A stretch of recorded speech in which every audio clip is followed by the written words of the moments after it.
2, 1. We're back. We're live on Monday, 12 o'clock rock. Well, almost 12 o'clock. and we're having a special show today, Community Matters, with Dr. Jack Scaff, who was the founder of the Honolulu Marathon back in 1974 or before. But I don't want to introduce him. This is a very important guy. He's a hero in our world, in our state, and in athletics everywhere. So I'm going to let Pat Border, my co-host, introduce him, okay? Welcome to the show, Jack and Pat. Pat, introduce Jack. Thanks very much. Our guest today is a man who is really a part of the history of Hawaii. He put running on the map here in the islands, and everyone universally acknowledges that he's the father of the Honolulu Marathon and has had a favorable impact on the health of the people of Hawaii. Dr. Jack Scaff, a cardiologist, and the father of the Honolulu Marathon. Welcome to the show, Jack. Well, thanks for having me. Great to have you here. So let's talk about the beginning of the marathon, you know.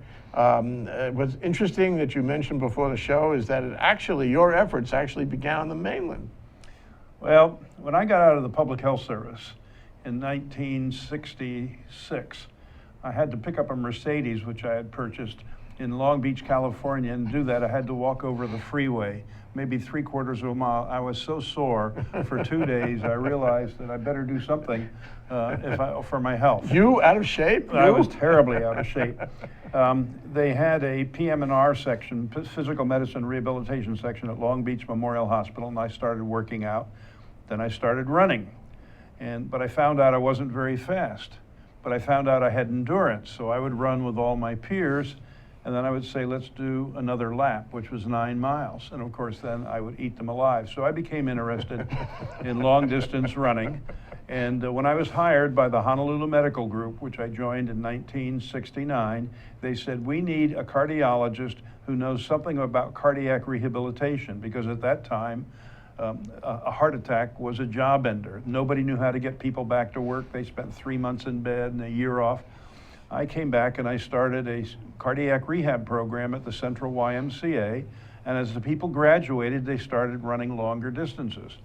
Then I learned through the American Medical Joggers Association that if you ran a marathon in under 4 hours and didn't smoke 9 minutes per mile, you wouldn't die of a heart attack for 6 years.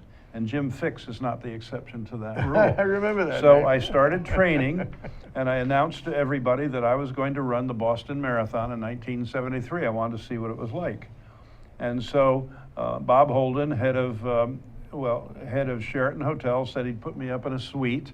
Hawaiian Airlines said if I would wear their running shirt, they would pay my way. It was a bowling shirt. That's how far.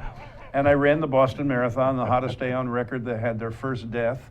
And I'd made every mistake in the book. And I came back and I told my partner, now I know you don't die of a heart attack after running a marathon because you've killed yourself in training. And so while I was in Boston, the American Medical Joggers Association said, do you have a formal marathon in Honolulu? No, we did not. They said, why don't you put one on? And then we can all come to it and write it off for tax purposes and bring a lot of people. So when I got back, I contacted Mid-Pac Roadrunners. No, they had a 30K, 18-miler, second Sunday in December that could be converted to a marathon. They wrote to Frank Fossey. Fossey said, I would like this to be the Boston of the Pacific. So he gave us our input. That's great. So the first marathon. Hats off to Frank Fossey. I got along beautifully. And if you'll notice, the first Honolulu Marathon lists city and county, Mid-Pac Roadrunners. Actually, on the entry, it also listed American Medical Joggers Association, and it was called the Rim of the Pacific Run. It all changed. That first year, we had 167 entrants, and we thought we were a big race. It took us all day to register them. And after the race was over, Mid-Pac Roadrunners said, if we're going to be the Boston of the Pacific, we have to train people. So in 1974, we started the Honolulu Marathon Clinic. 4,000 runners. They had to shut the streets, bigger than the marathon was, for about 10 years. And that was the Honolulu Marathon Clinic, originally sponsored by Parks and Recreation, now sponsored by the Hawaii Sports Foundation. And I've been going down there every Sunday morning since 1974 when I'm in town. And last year we trained over 500 beginners. 42 years. 42 years. Yeah. And now the reason it's not so big isn't that running has lost its interest, but that everybody who runs on the street says, yeah, I had a buddy with the marathon clinic that I was training with. So, and of course, I've published a book, as you know. We've been emulated around the world. There have been marathon clinics similar to ours. And our basis for our clinic is 1 hour of long, slow distance running 3 times per week. And then we start increasing mileage. But that was the origin of the Honolulu Marathon. Well, that was brilliant, actually, because, you can't expect the community to come out if they're not trained. That's right. They just won't do it. And if they do it, they'll hurt themselves. But the whole notion about the clinic was, it was a true clinic. It is a true clinic. Right. It trains you about running and about your body and about ramping up for a race. This was We can take a beginner the second Sunday in March, including everyone in this room, and if they show up, 99% probability they'll finish the marathon. Slowly, perhaps, but long, slow distance, LSD, nature's greatest high, but you join the PTA, pain, torture, and agony. The first 12 weeks, you suffer, but we tell them that will pass. But base training precedes speed, and running is basically good for all other sports. You go out and you do road work if you're a boxer, as a basketball player. Even the canoe paddlers are now running around Diamond Head. It's base training. Man is a natural-born runner. He's the greatest ultimate long-distance athlete there is. How did you bring in all these people? How did you get so many people interested? What media did you use? What approach did you use? Well, Buck Buckwalk, executive director of the Advertiser, was my patient. And we were very good friends.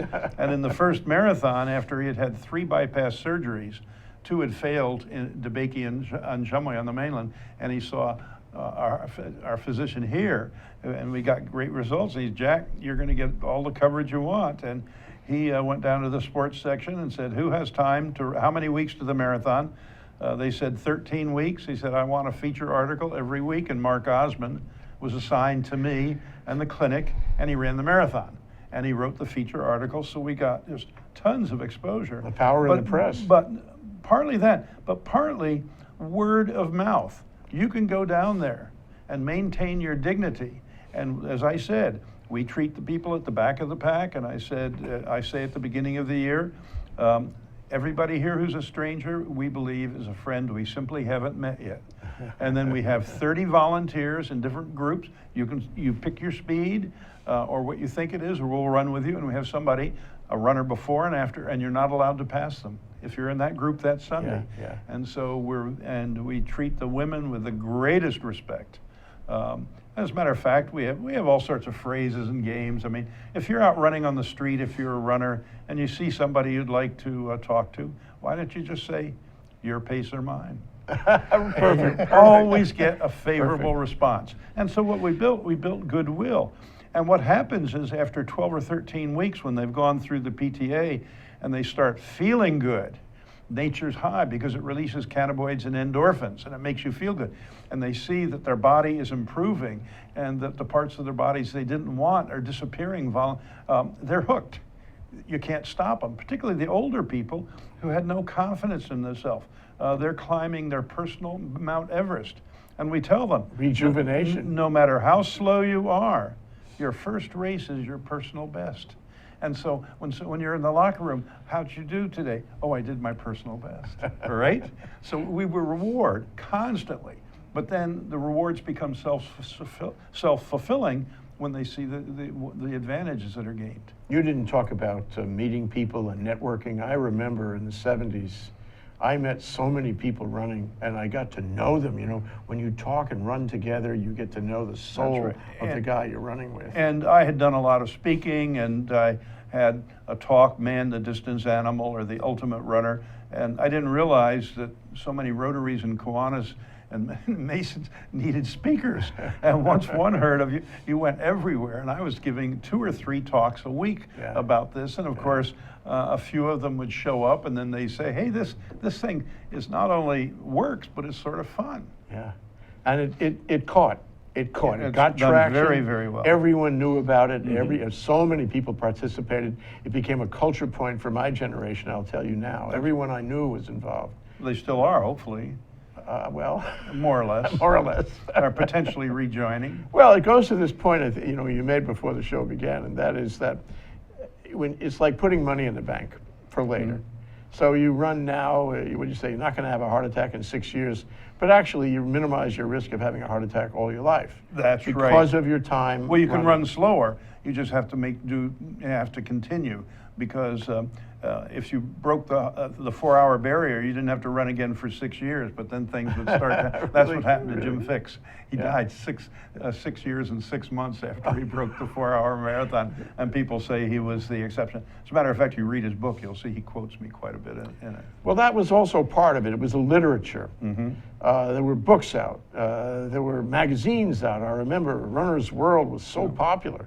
And everybody was, subscribing and getting and talking about all these ailments and problems and risks that you have when you're running, and overcoming that, right, and getting advice. You must have had a very busy practice in those days. Well, it helped my practice tremendously. And but what we were doing is, physicians like to see people get better.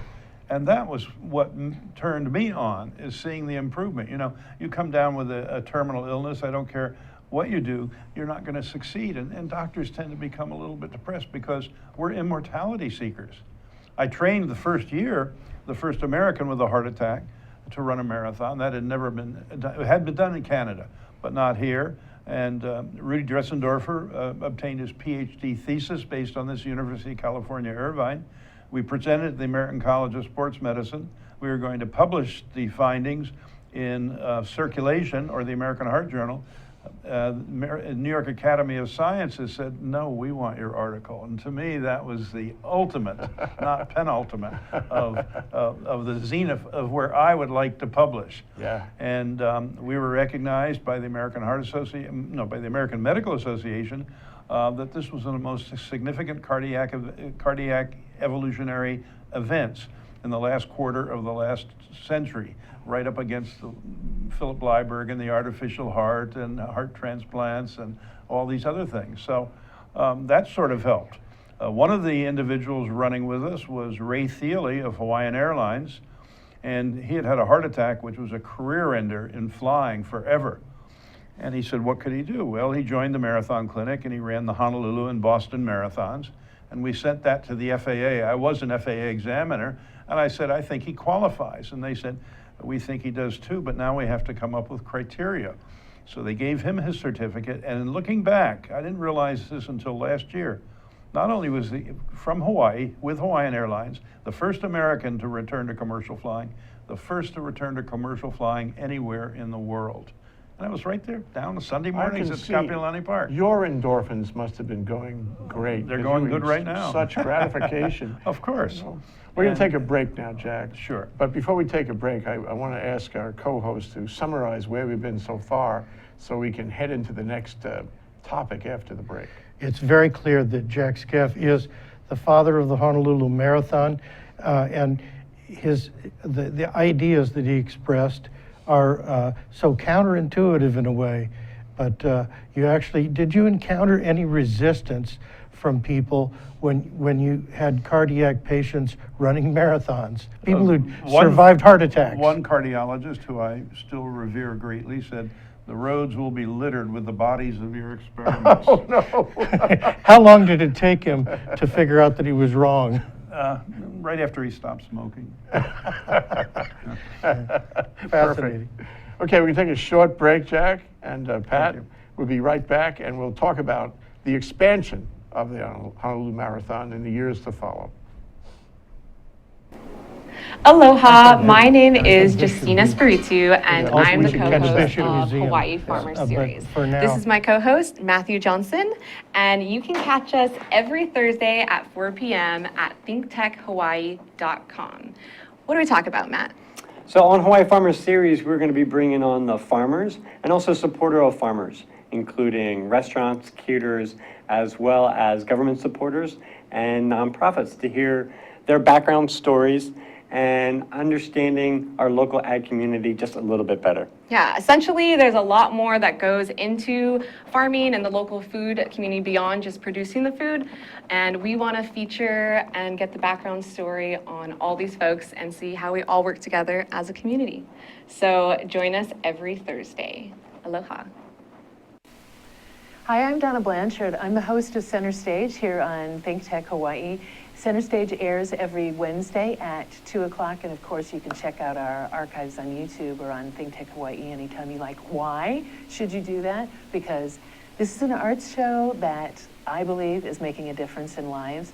We talk with artists of various ilk. We talk with painters and writers, playwrights, novelists, poets, sculptors, dancers, you name it, directors, actors, of course. And we don't only talk about what people do, but we talk about how they do it. And my favorite part of the conversation, we talk about why they do it. And it's really common on this show to hear people say, wow, I didn't think about it that way. And it's very common to hear people afterwards who have seen the show say the same thing. And I hear all the time that people are inspired by the conversations that we have. So why don't you join us and be inspired too? That's Center Stage on Wednesdays at 2 o'clock. We'll see you Center Stage. All right, we're back, we're live. We are honored to have Jack Scaff, the founder of the Honolulu Marathon, with us, and Pat Porter, my co-host, to try to find out from him, you know, all that we want to know about the Honolulu Marathon, because it affected our community, our lives. So many people, you know, really, I hesitate to think, but maybe millions over the years have been through this process, the clinic and the marathon itself. Well, we have tuit. I don't know if you know what a tuit is, but it's round, and it says tuit, and it says you don't have to run a marathon, but you should live like you could. And people will say, I will stop smoking when I get a round tuit. So I have a round tuit, which I give to them, and that gives them our website, so on and so forth. Isn't that true?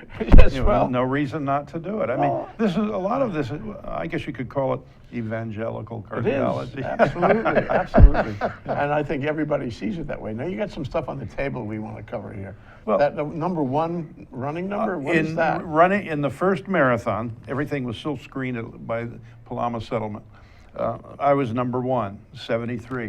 Wow. I then carried the number of every event, number 2 and the second 3, all the way up through number 26. Right. Carried, which shows I could go 26 years without a significant injury. That tells you something. Yeah, which is, and I don't believe, and I'm on the Portland Race Directors College, and I meet all the race directors. I don't think there is a series like this, even including Boston, anywhere in the world, that one person has carried the natal number up until it was 26 miles. 26. Yeah, 26. So a lot of symbolism here. You have a book there too. Yes, I do. This is done very well. I self-publish, so it's not being sold in the bookstores. It's called Your First Marathon, The Last Word in Long Distance Running.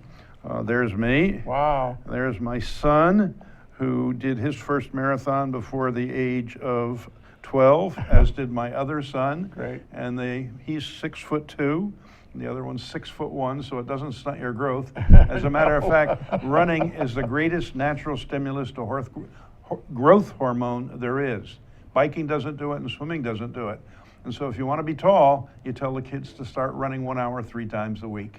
And it definitely won't make them shorter. All right? That's great. And so then we have chapters on beer, mystique, marathons, mortality.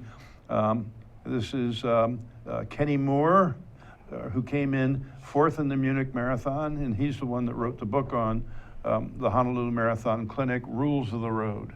And that was in Sports Illustrated a number of years ago. All these people have been up to our house. I've had a chance to meet all of them. That's great. At one point in time. You going to write another one? I'm 81. I may.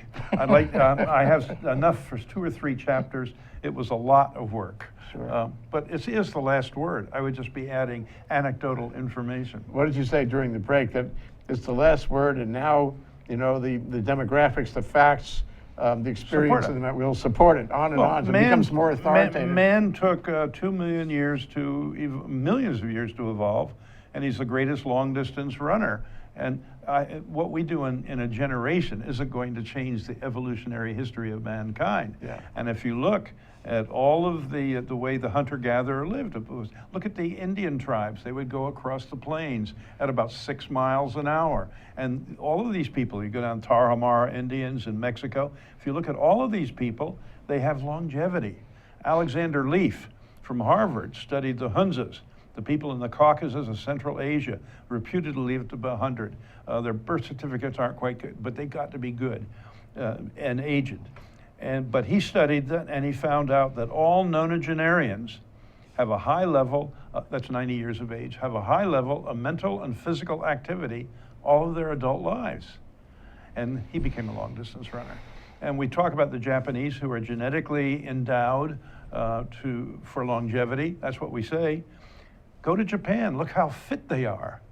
You come here, you look at the ones who are second generation, they have the same amount of heart disease as anybody else. It wasn't that they were genetically protected, they may be, but once they come here, it was the lifestyle. You go to France, even where they smoke, look how fit they are. There are 13 nations that don't take many statins in Europe, and they all live longer than us.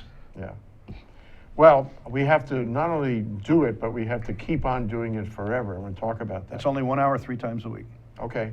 Now, Pat raised something during the break I think it's actually worth talking about, and it's the fact that you built a people's race. Yes. This was special, and I was involved in that for several years. I ran the marathon, and I felt that it was the people's race. It wasn't for the exquisite athletes from around the world, although they were there. It was for everybody. Everybody in the community was involved. This was a huge thing. This was different, wasn't it? I wrote an article entitled "How John and I Invented Running" as a fairy tale for my son. My son said, "Dad, people have been running for centuries." I said, "No, they're the racers. We are left out of the yellow brick road. We're the munchkins. Nobody wants us. If you don't get invited, you get a scholarship for an athletics guy. We're the ones at the back of the pack." And so we're going to teach people who can't run how to run. And by so doing, they encourage their kids to play soccer, a running game, a very good game, so on and so forth. So we were the People's Marathon. The other races are the People's Marathon, but as they get bigger and have to limit their times, they become more stricter. And they have But you to never develop. did that. You never limited the registrations, and you never, limited. The current Honolulu Marathon is getting smaller, but they haven't limited registrations and they haven't limited times. And if you go to this, you can go back to the Honolulu Star-Advertiser. They publish the top 500 runners. Okay, they had 24,000 starters, 22,000 finishers, a little bit less, but for numbers. Okay, how many broke 3 hours? 46 men and 5 women. And a lot of them are the paid appearance performers. Sure. So they're the ones, who cares? Can anybody remember their name? No. No. Why are they here? Why are they in other places? Okay, then how many broke 4 hours, which is a cutoff? That's 9 minutes a mile. Only less than 400. Okay, so we had 21,000 finishers at 4 hours minus 500. We had 20,000 people still out on the course. That's where they all are. Now, the races, the faster races, if they want to make the money or have the people come in, and it's the older people that have the money and want to buy the shoes and want to learn and want to do all these other things, they're going to have to start adjusting their times. And the Honolulu Marathon is prognosticating that if you want to have big races, you're going to have to start making modifications because the older people are the ones that are doing it. And marathon running is increasing nationwide by 3 to 5% a year. So there's more and more. Last year, close to 600,000 people in the United States completed a marathon. That's not a large number, but it's a demographic. But in terms of a percentage of the population of Hawaii, It's nothing.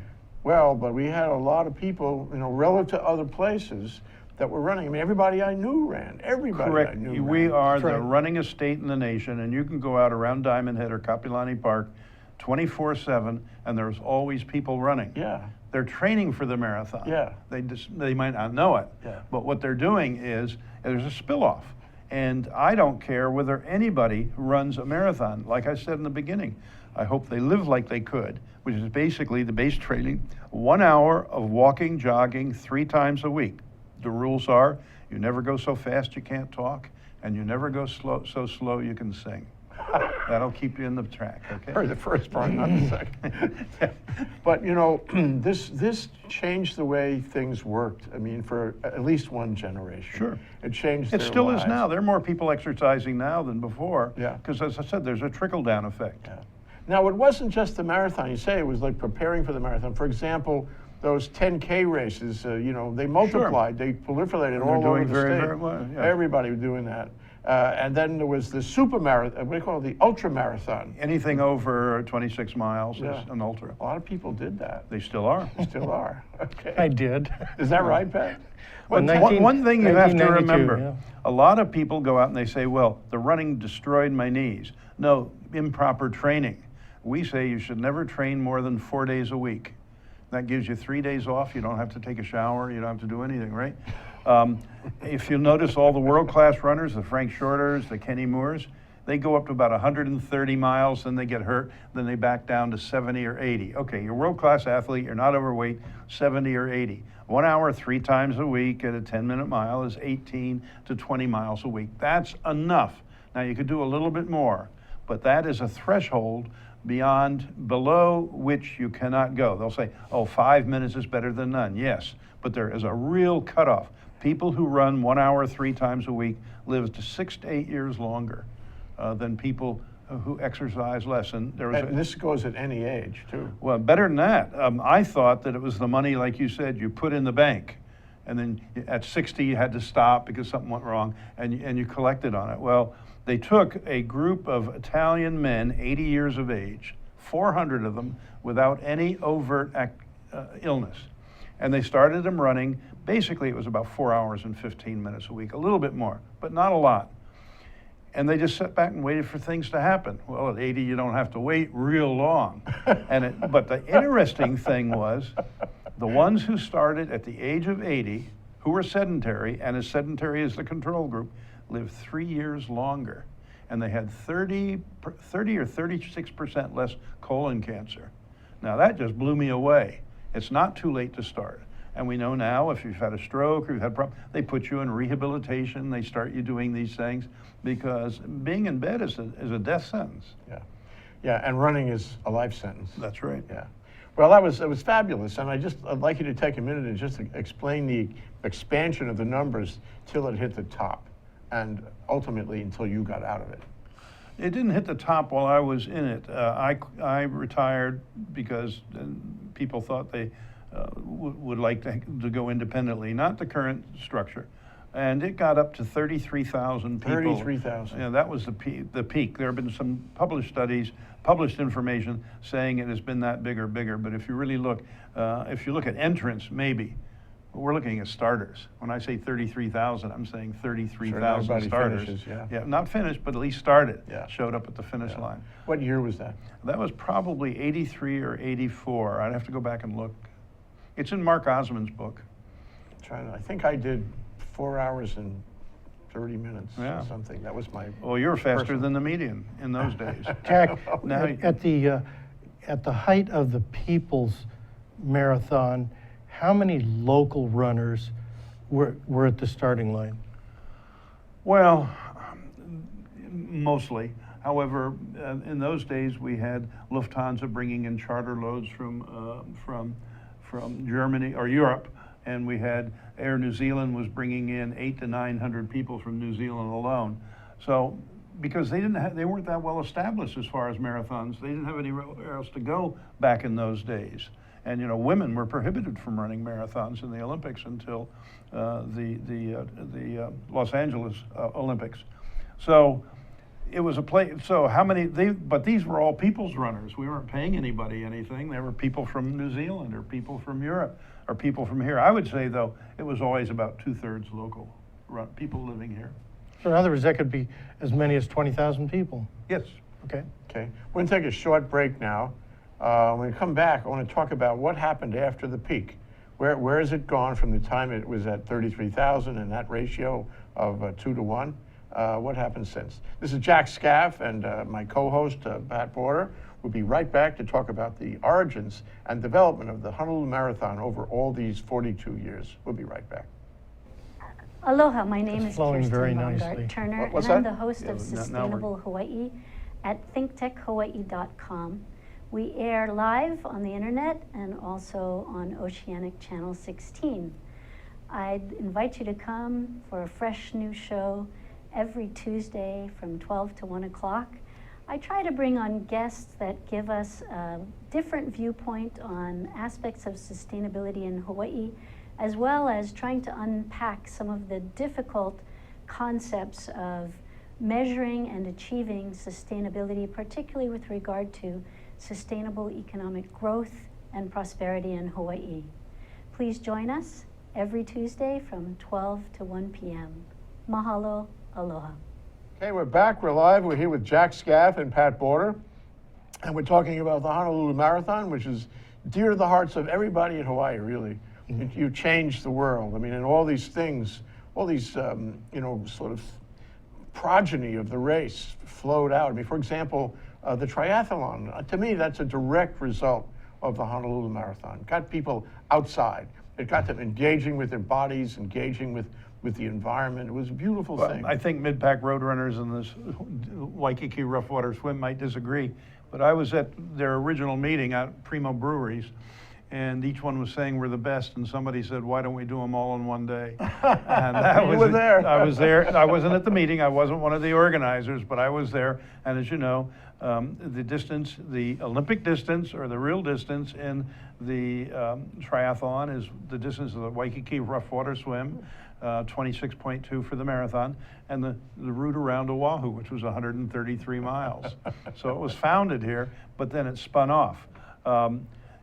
The other groups were doing well, but nobody was running marathons, so they couldn't have a triathlon until a third event became established, came along. Yeah, then there were the, what do they call it, the mini triathlon? Right. The, what's the word? Tin Man. Iron Man, the Tin Man. The Iron Man. Yeah. I did the Tin Man. Well, the Iron Man is a little bit difficult, a little bit dangerous. You have to train for it. And the bad thing about it, not bad, I shouldn't say that, but what happens is many people have to train so hard that they lose interest in exercise. And if you notice, look at all the swimmers in the Olympics. They're all done by the time they're 21. Do you ever hear them again? No. Sure. They've just burned out. They're spending 5 to 6 hours every day swimming, and it just wears them out. That's Whereas not what a you were marathon, about, yeah. when you look at the world-class runners, they run 60, 80 miles a week at a 7-minute pace. That works out to about 5 or 6 hours a week. Yeah, and they keep doing it. They can go forever because you're not doing this every day, and it's not. And besides, you can talk to people while you're running. When you're training, particularly. Yeah. So I wanted to talk about where it has gone since you left it. It changed.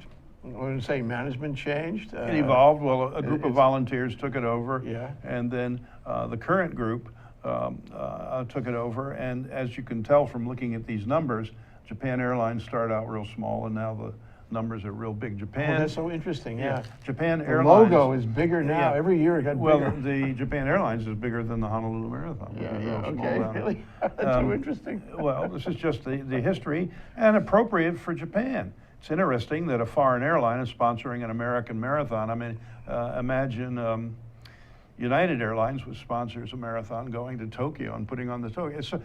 But we have a large Japanese contingent. There were a lot of Japanese that wanted to come.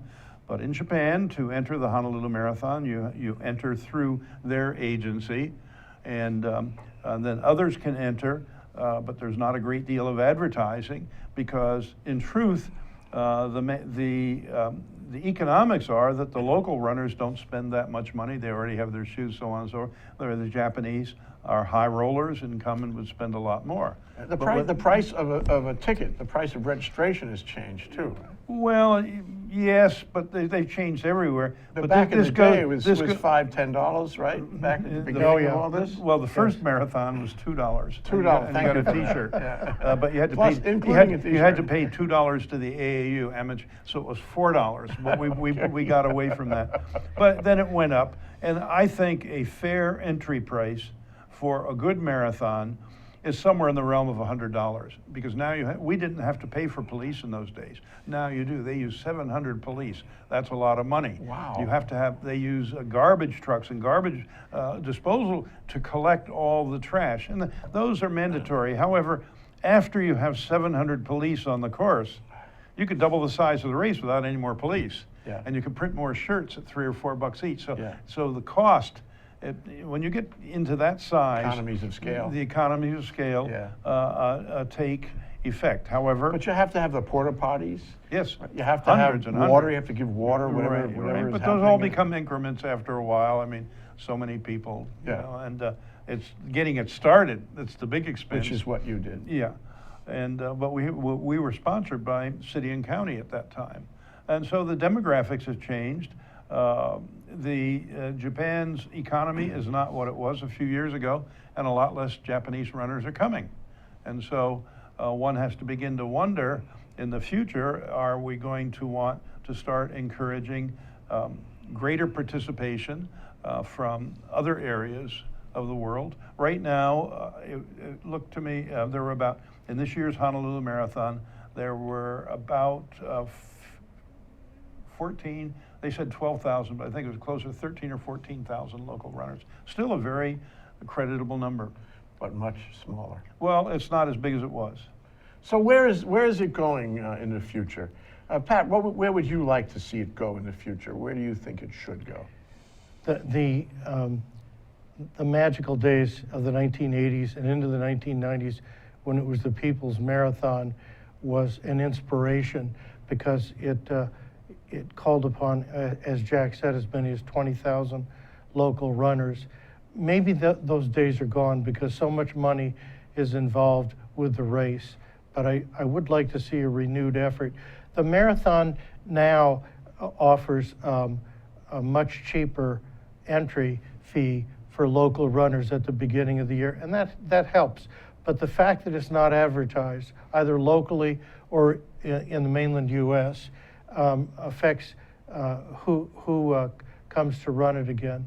And I think if that attitude of healthiness that Jack first introduced could be reestablished, the race could have lots of Japanese runners, and at the same time have more people from here in the islands and in the U.S. and maybe Europe as well. You know, Jack, this is your legacy. It's a fabulous legacy. Well, we're here to honor it and talk about it.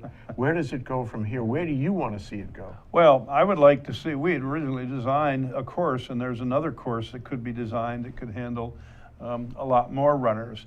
You have to remember, we are now, our economy, just reading today's paper, it's no longer agriculture, military is downside, it's tourism. And the second Sunday in November is the least number of tourists in Hawaii. It always used to be, because after Thanksgiving nobody travels, then December 15th the snowbirds and everybody start coming out for Christmas. So basically in those days, every room that was left empty, wasn't rented by a marathoner, was left empty. And even if you checked this year, there's space available in the hotels. Oh, interesting. So it's very important. Nobody else is going to come. Why would you come to Hawaii in those days? Because they didn't before.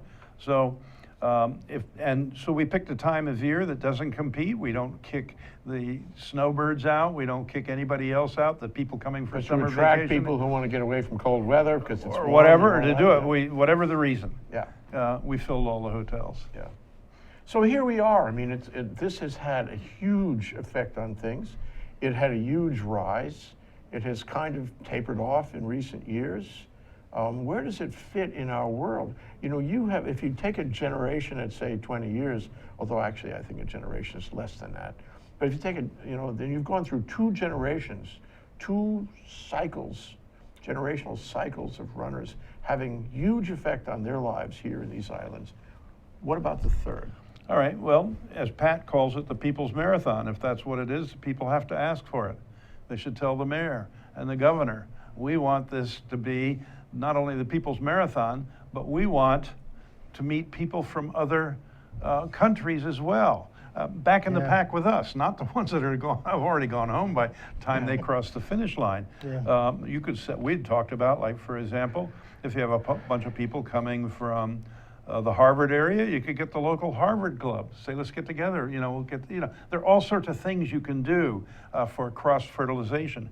At one time, the Honolulu Marathon was so dominated by the Japanese said, why should we come here? We might as well go to the Fukuoka Marathon, or we might as well go to the Okinawa Marathon. And so then the Marathon Association, in their wisdom in those days, lowered the local fee to $2, and the numbers started picking up. So, and the goal was to have at least one local runner for every foreign runner. It'd be a nice mix, and I would agree with that. Yeah. I think it can go wherever people want it or direct it to go. And I think it's very important for the HTA to be aware of the singular impact in November. What about the economics? Going forward, I have the sense that when you started this, this is not a money-making juggernaut. This was merely a community celebration of running and health. No, it was always a money-making juggernaut for the hotels and the airlines when you're bringing in 13,000 or 14,000 Japanese. Okay. That was enough. They were starting to, one time they were wondering whether there'd be enough hotel rooms available, which is nice to have. Yeah. And the local people liked it. It was not, we were a nonprofit organization, and none of us was taking salary. It wasn't a moneymaker for us, but That's it was a what I mean. moneymaker for the community. Yeah. Is it a moneymaker now as an organization? It still is, but it's the amount that is coming in is less. This year, I mentioned the local runners. This year, they said there were 32,000 Japanese entrants, but we had 22,000 overall starters. That's a 1/3 drop. And then we had about 12 or 13,000 Japanese runners, but knock off a third, and we're 9 or 10,000 runners. And that is not a large number compared to what it used to be in the past. You can ask the current administration of the Honolulu Marathon. They could give you more accurate data. I'm But from speaking the a little bit outside. From the outside, advertising is important, and organizing groups in all kinds of places in the world, and bringing in that right mix, the one-for-one mix. All this would sort of reinvigorate the marathon, wouldn't it? Of course, there's a Portland Race Directors College. You go to all these marathons. When I was at the Chicago Marathon 3 or 4 years ago, Brazil had a big booth for the People's Marathon down there. They asked me to come down and speak. The Austin Marathon, the Marine Corps Marathon. But our marathon doesn't have a booth anywhere. The Maui Marathon, which is sponsored by mainlanders, they had a booth up here in Honolulu and on the mainland. So it's a matter of promotion. Well, we have a tweet. I wonder if we can just take a moment for that. What training advice, this is the question from Twitter, what training advice can you give to a first-timer competing in a 5K? And I guess that means ramping up to longer races. But Or just speed up faster than you did your marathon time. but basically, collapse point is 2 to 3 times the distance you can cover on foot. So if you could go out and run, if you could comfortably run 3 miles, your collapse point would be about 8 miles. So what you want to do is start pushing up the mileage. For the Great Aloha Run, which is 8 miles, we start them out 1 hour, 3 times a week. She had 22,000 runners, and you saw a lot of them were all different body types, and they all finished. 1 hour, 3 times a week. I would avoid doing sprint work or interval work because you tend to get hurt. And then if it's going to be a competitor, and I would assume a first-time 5K, it's going to be a personal best. And then you see how you did, go back and reassess what you want to do. But base precedes speed, always. You don't see a miler practice only by doing intervals. He runs 8 to 15 or 12 miles, whatever the numbers are. Yeah. And so, and you should hopefully be able to cut back on your mileage 30 days before the race. But a lot of us just crash and burn. Just hope we can hold on. You talk just like a doctor, actually. And I wonder, have medical advisors, have your successors been doctors? Don't you think that doctors should be, like the center of the initiative? Yes, but I don't think a doctor who smokes can tell people to stop smoking. And I don't think a doctor who doesn't exercise, But when I had serious, well, I actually had colon cancer about 4 years ago. And I went to a whole bunch of doctors. Turned out everyone said, you know, Jack, I've run the marathon. And I thought that was great. They're the right kind, those are the people that I want to be seeing. They're all And- out there, Jack. They all know you. They all love you. You know, I you're don't- an icon in this no, community. no, I'm- We no, owe I'm- our I'm a- athletic I'm a- lives to you, Jack. I'm a curmudgeon. This is what makes Jack special, is that he has the medical knowledge and he shares it freely, but in addition, he's everybody's favorite uncle. He's approachable. Really, that's true. And that's why to the average person contemplating a marathon, Jack Scaff is out there, and every Sunday you can go and he's there, Starting the second Sunday in March. and he'll give you the best advice your uncle would give you, honest. Okay. And then the person training for the 5K could drop down and talk to other people who are running 5Ks, because they all run different distances, including beginners. Okay, Pat, you're the co-host. Would you take the honors and thank Jack for appearing? I and, will. give a closing remark to our audience. I will. This is a very special occasion. The gentleman who's been with us for this past hour was designated recently by the International Hongwanji as a national treasure, not just island, and he clearly is that.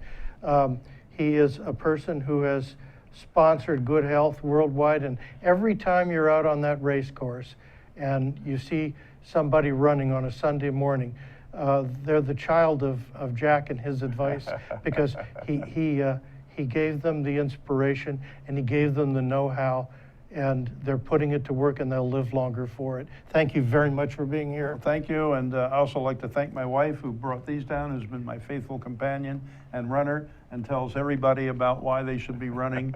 And she polishes off my rough spots and said, "This is," and they say to her, "Well, if you like him, he must be all right."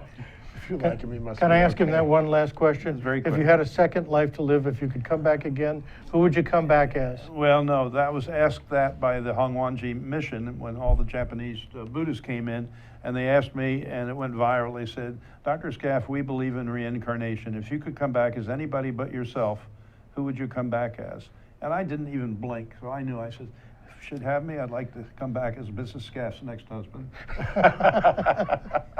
Thank you, Jack. Okay. Thank you. Thanks a Pat. lot. Thanks a lot. Aloha. I'll give you this. Thank you. Are we off? Yeah. Okay, first name? Jay. I'll just say happy trails. And your triglycerides and cholesterol is all okay?